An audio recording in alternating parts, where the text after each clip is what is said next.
अब करते हैं हम नए टॉपिक वाच्य की शुरुआत। वाच्य पढ़ने से पहले हमें कर्ता का क्रिया के साथ संबंध पता होना जरूरी है। जैसे वाक्य में कर्ता जिस पुरुष या वचन का होता है, क्रिया भी उसी के अनुसार होती है। जैसे अब यह सर्वनाम जो कि कुछ कर्ता होते हैं, जैसे सह, तव, ते। सह पुल्लिंग के लिए काम में लिया जाता है, इसका अर्थ है वह दोनों, वह सब। सा स्त्रीलिंग में काम आता है, सा यानी वह, ते वे दोनों, ता यानी वे सब।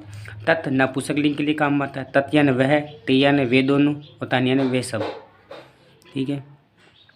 मध्यम पुरुष का जो कर्ता होता है उसमें आता है त्वम, युवाम, यूयम। तुम दोनों, तुम सब।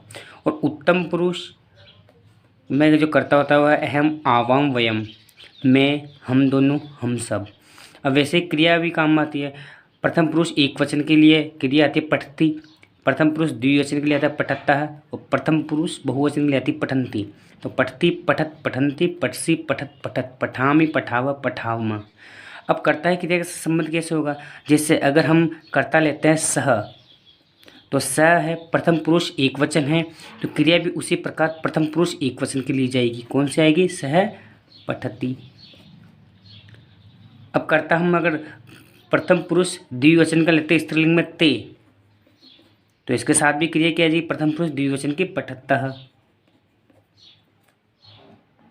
और अगर हम कर्ता मध्यम पुरुष बहुवचन का लेते यूयम, तो इसके साथ भी मध्यम पुरुष की बहुवचन जो क्रिया पठत्तः वो आएगी काम में। वैसे ही हम उत्तम पुरुष का द्विवचन लेते हैं आवाम, कर्ता अगर हम लेते हैं आवाम, तो क्रिया क्या आएगी? उत्तम पुरुष द्विवचन, तो उत्तम पुरुष द्विवचन की क्रिया आएगी पठा वह। हम सबका एक एक सेंटेंस बना देख लें। जैसे सह का बन चुका है, तव का बनाते हैं, तो तव के साथ क्या आएगा? हमेशा तव पठत्तः। और बात करते हैं इस ते के साथ क्या आएगा? ये ते पठंती, मतलब वह सब पढ़ते हैं। इसका होता है वह पढ़ता है, यूयम पठतः, वह सब पढ़ते हैं।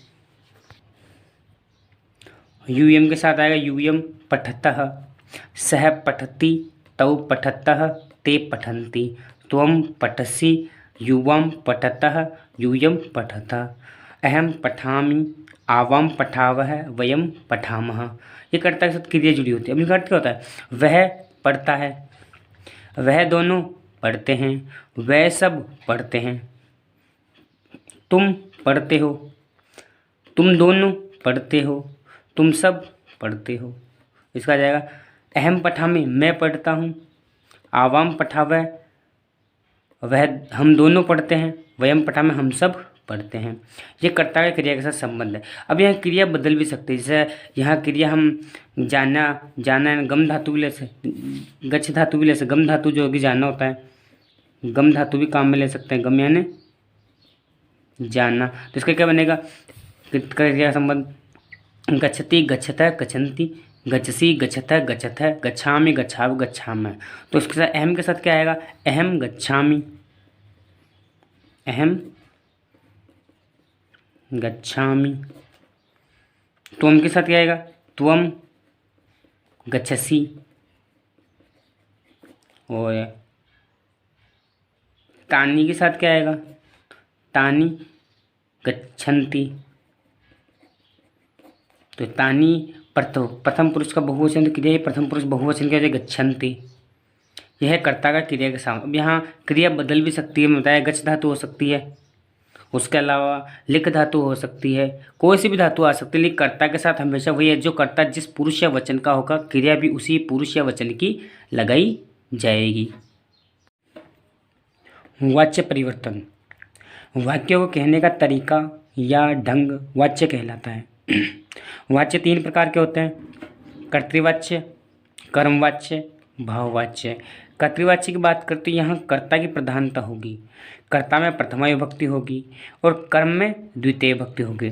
कर्ता क्रिया जो होगी कर्ता के अनुसार प्रयुक्त की जाएगी। जैसे रामः पुस्तकम पठति। अब राम पुस्तक पढ़ता है। राम क्या है? प्रथम पुरुष एक वचन, क्योंकि प्रथम पुरुष एक वचन को हम अन्य पुरुष भी कहते हैं, जिसमें सारी विभक्तियाँ किसमें आ जाएगी, प्रथम पुरुष एक वचन में। मध्यम पुरुष एक वचन में केवल त्वम, युवाम और यूयम आता है। और मध्यम उत्तम पुरुष के अंदर क्या आता है, अहम, आवाम, वही, बाकी सब बच गए सारे, नाम हुआ या कुछ भी चीज़ हुई सारी कहाँ चली जाएगी, प्रथम पुरुष के अंदर। अब प्रथम राम क्या है, प्रथम पुरुष और एक वचन है ये राम, तो राम के साथ क्या है, धातु क्रिया कौन सी होती है, पठती काम में ली जाएगी। तो राम है पठती, राम पढ़ता है। अब राम है पुस्तकम पठती, राम पुस्तक पढ़ता है। तो यहाँ राम क्या करता है, किसी भी कार्य को करने वाला राम है कर्ता। और पुस्तकम में देखो द्वितीय विभक्ति, तो कर्म में द्वितीय विभक्ति आएगी। यहाँ राम प्रथमा, कर्ता में प्रथमा विभक्ति है और कर्म में द्वितीय विभक्ति है।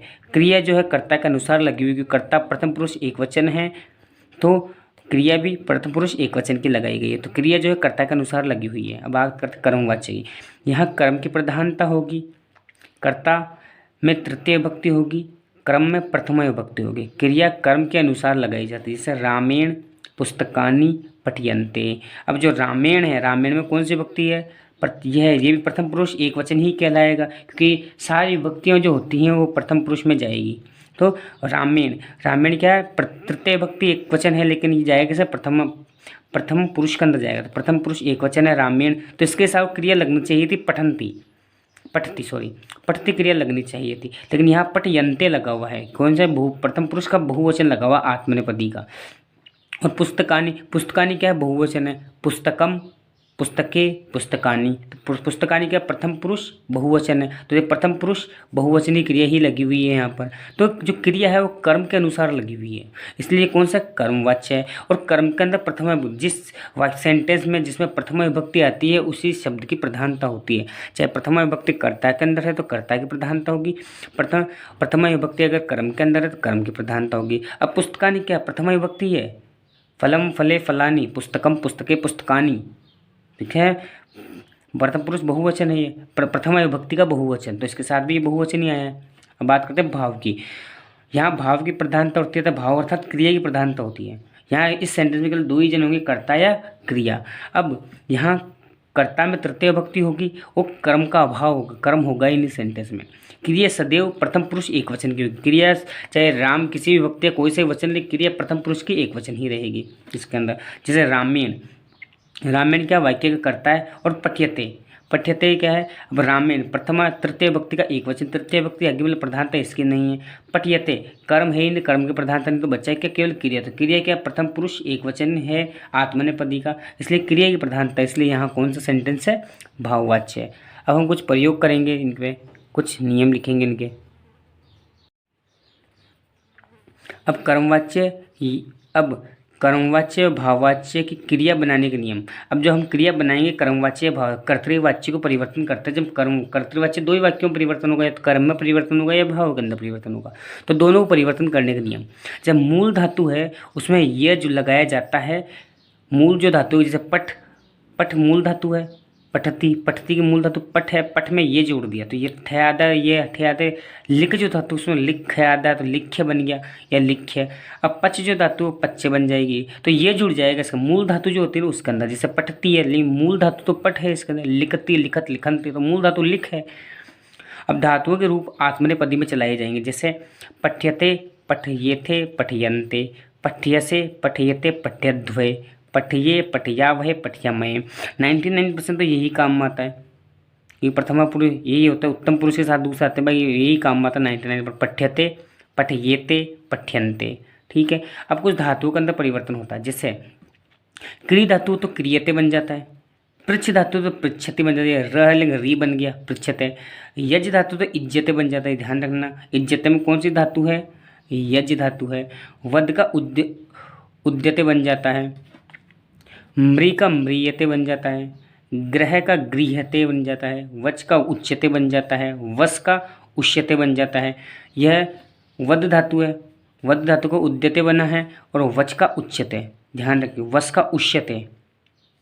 ची का चीयते, जी का जीयते, नी का नीयते, श्रु का श्रूयते, भू का भूयते, दा का दीयते, पा का पीयते, गा का गीयते, और स्था का स्थीयते, गम का गम्यते, नम का नम्यते, हन का हन्यते।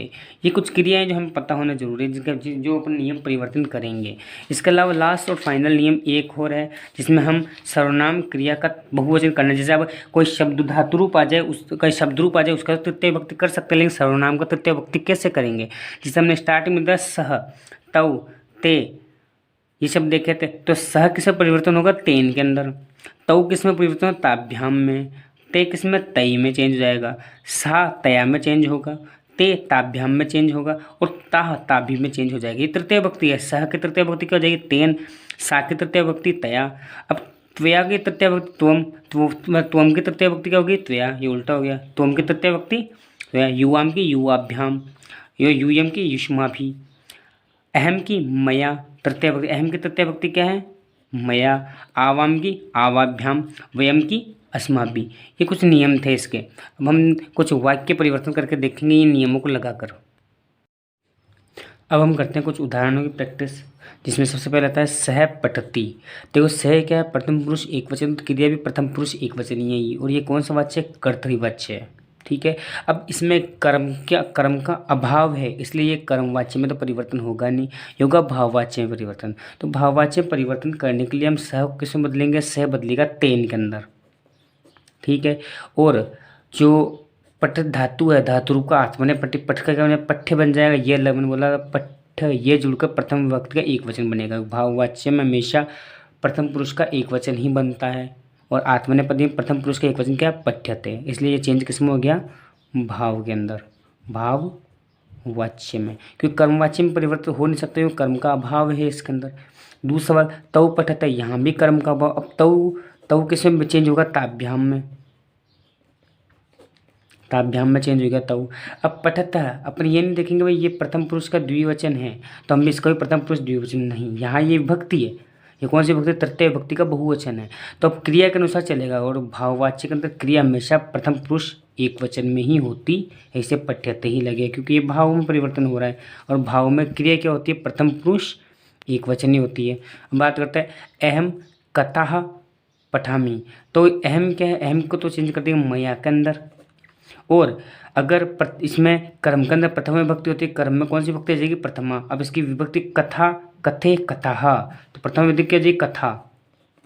कथा, कथे, कथाः, ये बहुवचन था तो इसको एक वचन बना दिया। प्रथम पुरुष का प्रथम विभक्ति का एक वचन। अब उसके हिसाब से क्रिया लगी, क्रिया क्या लगेगी? पठ्यते, क्योंकि ये क्या? प्रथम पुरुष प्रथम विभक्ति का एक वचन है, इसलिए कथाः रह गया, कथाम। अब आगे करते हैं चेंज। अब रामः ग्रंथम लिखति। रामः, तो रामः की तृतीय विभक्ति क्या हो जाएगी? रामेण। और ग्रंथम में लगेगी प्रथम विभक्ति, तो ग्रंथम का प्रथम विभक्ति क्या हो जाएगा? ग्रंथः। और लिखन्ति क्या हो जाएगा? लिखयते, लिख्यते बन जाएगा। अब अगला हम देखते हैं मया फलानी खाद्यन्ते। ये पहले से परिवर्तन है किसके अंदर?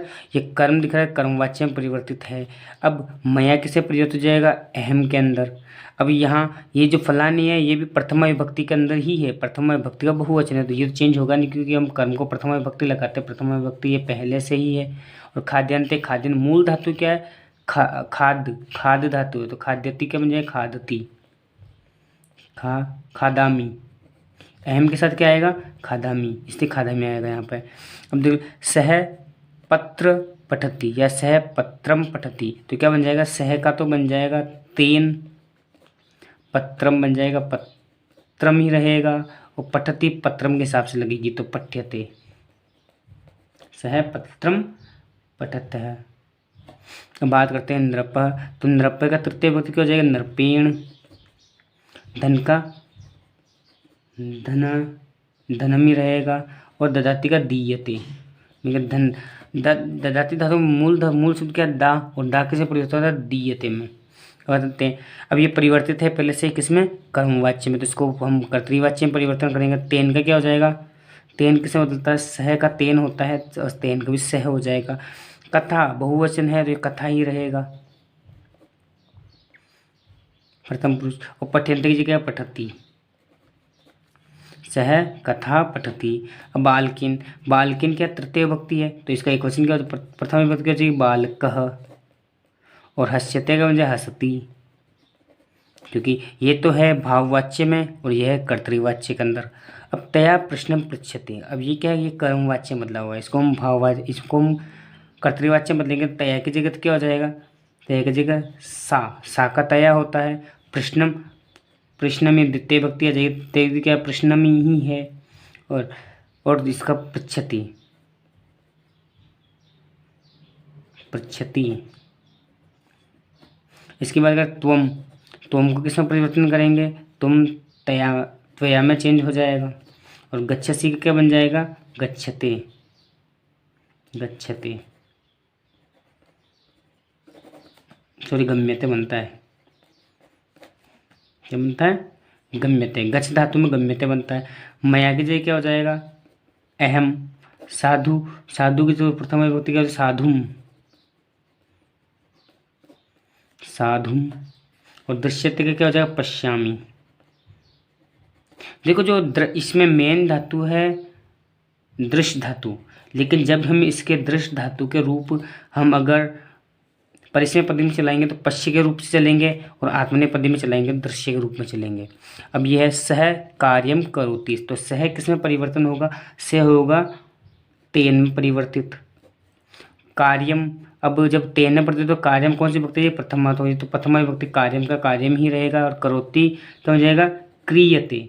मैंने बताया था क्री धातु है इसमें, मूल धातु क्या है, क्री, और क्री का क्या बनेगा, क्रियते। अब सह भोसा भोजनम पचति, सा कैसे प्रतिबंध होगा, तया के अंदर। भोजनम, भोजनम ही रहेगा। और पचति, पच्यते, आत्मनेपदी धातु में चेंज हो जाएगा। वयम, वयम किस में चेंज होगा, वयम चेंज होगा अस्माभि में, अस्माभि में चेंज हो जाएगा, अस्माभि। और ग्राम, ग्राम हो जाएगा प्रथमा विभक्ति के अंदर, ये द्वितीय विभक्ति थी, यहाँ प्रथमा विभक्ति लग जाएगी। गच्छा में क्या बन जाएगा, गम्यते। छात्रा की जगह, अब छात्रा जो है बहुवचन है, प्रथम पुरुष का बहुवचन, तो तृतीय विभक्ति का भी बहुवचन बनाएंगे तो क्या बन जाएगा, छात्रई। गुरुन द्वितीय विभक्ति का बहुवचन है, तो प्रथम विभक्ति का बहुवचन बनाएंगे तो क्या बन जाएगा, गुरुवः। क्योंकि कर्ता में प्रथम कर्म के अंदर प्रथम विभक्ति लगानी होती है प्रधानता बनाने के लिए, यहाँ ये बहुवचन है, द्वितीय विभक्ति बहुवचन, तो यहाँ भी बहुवचन लगेंगे, प्रथमा का बहुवचन।